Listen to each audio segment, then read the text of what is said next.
Oh, what's going on, everybody? Here, and welcome to some tips and tricks for Once Human. However, these aren't just your regular tips and tricks. These are things that I've learned after like 80 hours of playing. I've learned along the way that aren't maybe super apparent to everybody, but hopefully, maybe they'll help you out today. So if they do help you, leave a comment, maybe leave a like, subscribe if you haven't already, and let's hop right into the first one. All right, so for number one, we're gonna get into maybe a little bit of a debate here, but let's talk about ammo and why you're probably wasting your resources at it. So the best ammo for the game, the best ammo in the game is not your tungsten armor piercing. It's not any of that stuff. It is actually your standard, your bog standard steel ammo. You don't even want armor piercing. And the reason for that, I'll back it up. The reason for that is if we go over here and we look at our steel rifle bullet, it requires steel and it requires gunpowder, both of which are farmable from a deviant, so you don't ever have to mess with this stuff. You can get it forever for free without really having to do anything. Obviously, steel is from your little miner dude, and then you also can go out and get sulfur, and then you mix it with charcoal, and boom, you got some gunpowder, right? Now, you might be like, well, what about the armor piercing? Armor piercing requires stardust. Don't use that stardust source on that. It is absolutely not worth it.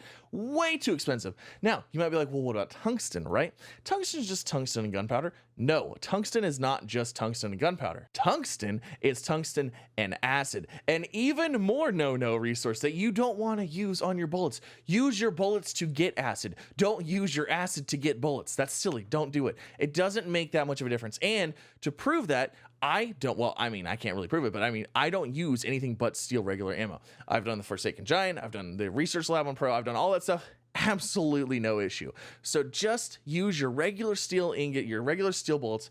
Do not use anything fancy. Number two, or the second one on this list, and these are in no order, by the way, is an artifact that you can get, or something that you can craft from a deviant. Now, you do have to go get a deviant. I'll show you where to get the deviant, but the item in question is the all-purpose hand. So we have the all-purpose hand here, and it requires a universal toolkit, which you will get from a deviant. I'll go show you the deviant here in a second, but it will repair your gear with you while you're out on the road to the item with the lowest durability. So say you're out bossing, doing what you do, your gun's about to break. You pop this bad boy, it refills your gun. It heals your gun as long as it's the lowest, as long as it has the lowest durability out of everything. Now, if you have any gear or anything like that that has lowest durability, it will repair that first. So I keep about 10 of these on me. So if we're out doing whatever, typically it's the weapon that goes first. So usually that's what it's for.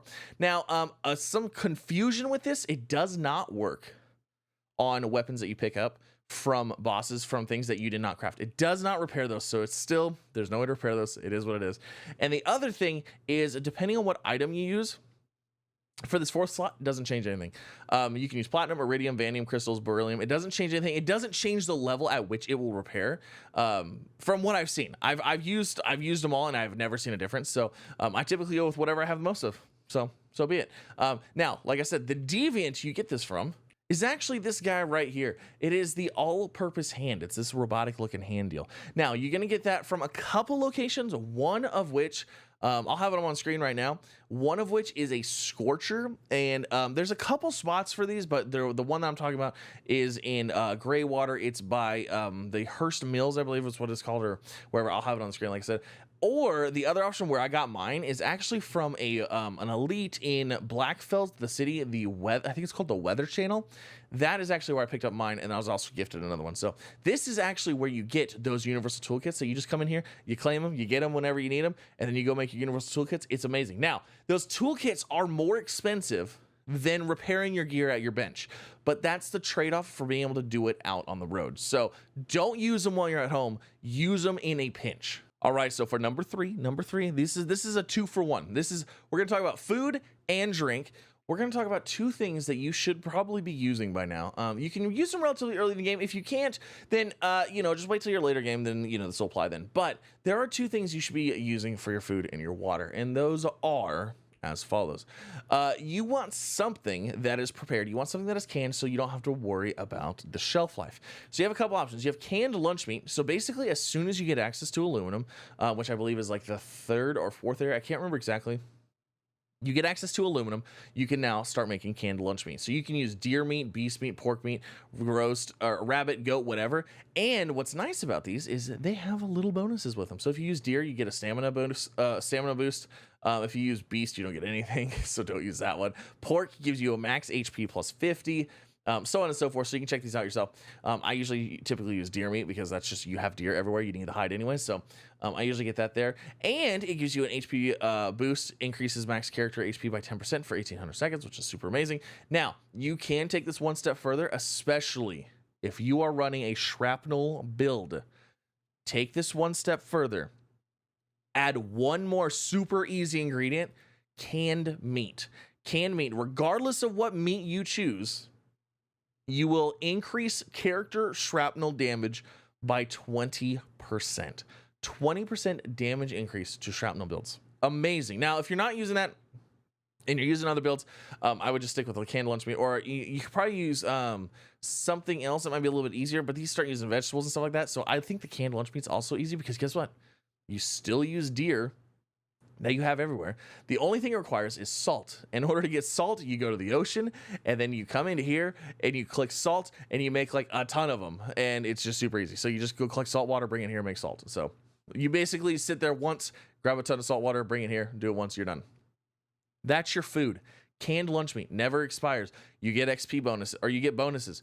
Canned meat, you never expires. You get shrapnel damage. You also get the stamina boost. It's wonderful stuff. It's good stuff, I'm telling you. Now, to pair that, because that's the food covered, what about the drink? The drink is even easier. The drink is even easier. The drink that you're going to be doing, the drink of choice, is going to be making ales, because what all you need is purified water. So you can set up purified water however you want. You can do refining, you can go through the osmosis thing, you do whatever you need to do to get purified water. But from that, all you need to do is farm wheat. So I have this little grow shroom right here, and actually I'll throw it up right now where you get this grow shroom. You actually just go to it right next to a teleport. There's a cave, you hop down the cave and you harvest some of these little red mushrooms. That's all you got to do. It's super easy. Harvest a whole bunch of them. Eventually you'll just pick up a grow shroom and that's it. Now, once you do that, you bring him back to your base, you have him, you plant whatever you need. So for example, I'm going to go ahead and claim him. He's already harvested my wheat for me, but I need more wheat seeds. So I'm going to go ahead and give him all my wheat seeds again and deposit. He's going to go and plant those for me and then harvest them for me as well. Super easy. Now, with the wheat, you guessed it, you throw it into a brewing barrel. So all you need, I'm only going to do like, I'm going to do like 20 in here. All you need is wheat and water, and you're going to get an ale. And what that ale does is very fancy. Now, I'm going to be talking about the regular ale here. I'm not going to be talking about the deviated one because the deviated one has a different effect, I do believe. But the regular ale that you're going to get is going to be a malt ale. Hydration plus 100. Sanity plus 1,000. Your sanity's cured with this drink, and you get clear-minded. Used to prevent character sanity drop for 30 minutes. You don't get sanity drop for 30 minutes after drinking this. So not only does this food and water combination give you, you don't have to worry, you get 20% shrapnel build bonus, and you get food that's really good for you. It never expires. You also get hydration, you also get your sanity fixed, and you get your sanity prevented from going down. You're good all around. You're going to be eating and drinking once like every 30 minutes, and that's it. You don't have to worry about anything else. And you're going to be getting all these bonuses. It's fantastic. Absolutely the combo that I go with. Now, there's other fancier things out there for certain things, but we're not going to be talking about those. We're just talking about like they're super easy. You should be making these things. If you're not, you're missing out. You're missing out. All right, so if you made it this far, maybe consider leaving a like. Subscribe if you haven't already. This one is going to blow your mind. If you don't know this, is going to blow your mind. If you do know this, then I'm sorry. There is something in this game that they don't even talk about.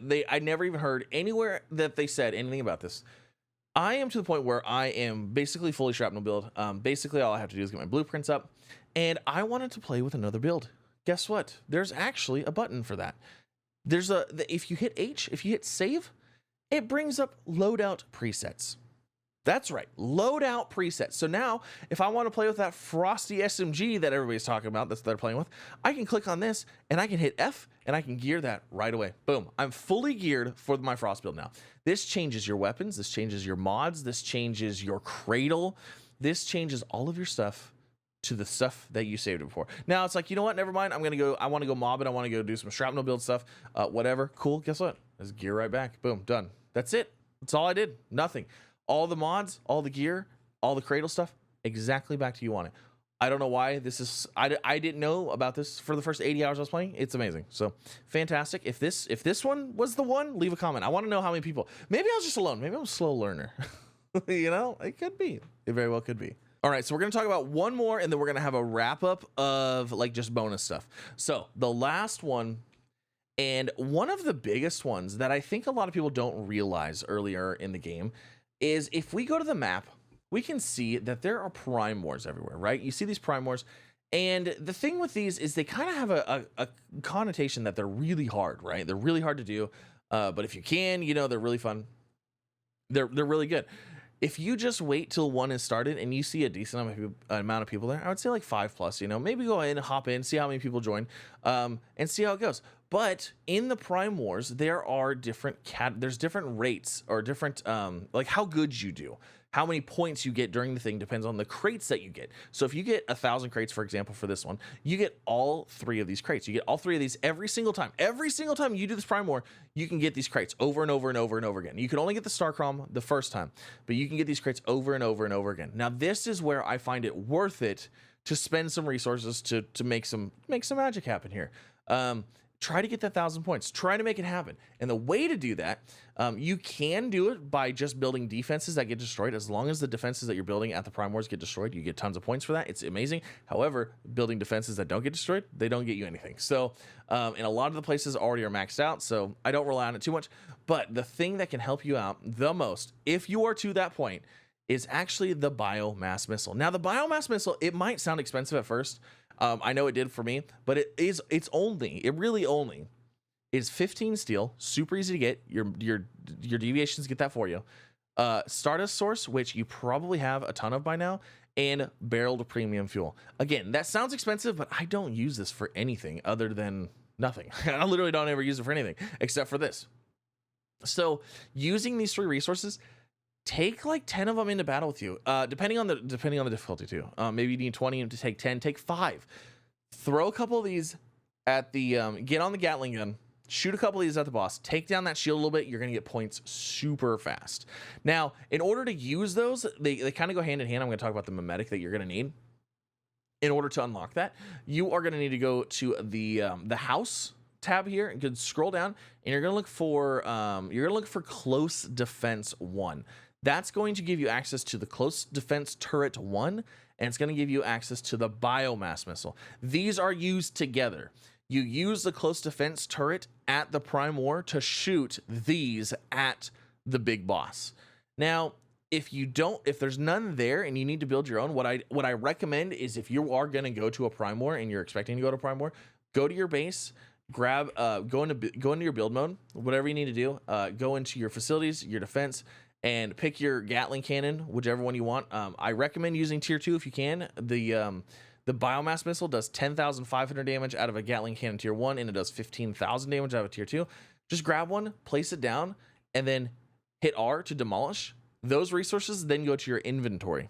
So now I can leave, and I have those resources. I have exactly what I need to build one whenever I go. So use those, use some biomass missiles, because 1, they're going to give you points. 2, it's going to help the Prim War because you're going to take down the shield, and you're going to let everybody else help you finish it off. And 3, it just feels awesome. And you're getting those awesome crates, you know? You get those 3 awesome crates that you can use controllers for, and you get some good stuff out of for. Actually, talking about getting good stuff for them, I have only ever gotten, if we go to mimetics and I go to my specializations, I have only ever gotten a memory fragment from a golden Prim War chest. That's the only way I've ever gotten one. This is the only one I've ever gotten, and that's it. That's the way I got it. So they're fun, they're easy. If you can get in a group and you just hit them back to back to back to back, it's really a good time. So highly recommend it. So all right, there's that. Done with that. Use your biomass missiles. They're not expensive.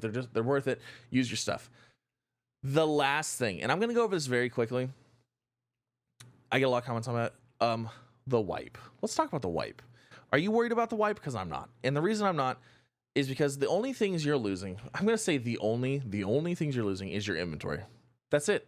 You're losing your inventory, and you're losing your gear that you have equipped. Okay. And actually, possibly not even all the gear. I'm not for sure yet because we haven't really seen how this whole Eternal Land thing works, but I'm almost positive you can actually bring a weapon and like maybe a piece or 2 of armor with you from there. I don't know. The way it sounds on one thing, it sounds like it, but I could be completely wrong there.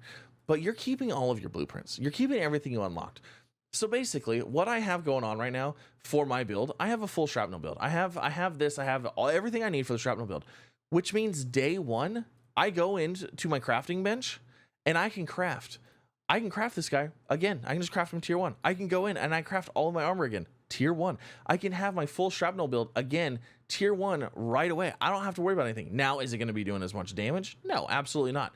But it's there. I have the pieces that I need. These are not going anywhere. Your blueprints are staying with you. And that's actually, that's what you worked on the hardest. You know, that's what you worked on the most. You worked on your blueprints the most. Now, on top of blueprints staying, so like I said, you can still craft a tier 1, a full set of tier 1 stuff. Like basically, I'm gonna have the exact same stuff I do now. It's just gonna be tier 1. The other stuff staying with you is your accessories. You go in here, your muzzle. If you have all these muzzle things unlocked, guess what? They're all staying there. They're not going anywhere. Your optics, your tactics, your magazines, all this stuff, not going anywhere. Day one, I'll be able to re-equip all of this stuff. Unless they change something, I'll be able to equip all of this stuff right again. No issue. Cosmetics, obviously, are staying. They're not going anywhere. Let's see, what else do we have?